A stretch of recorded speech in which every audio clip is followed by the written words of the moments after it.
70642 on the Disney Dream. This is a standard stateroom. Lots of closet space, as is normal. And split bathroom.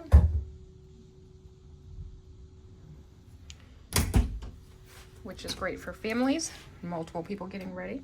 It's one of the signatures of Disney Cruise Line. Most of their staterooms have that.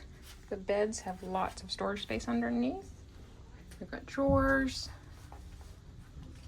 and a nice sized room. Our welcome aboard gifts. Desk area. This room does have a pull down Murphy. Not all of them do, so it sleeps 4. And here is the standard size veranda. Hold on, there we go.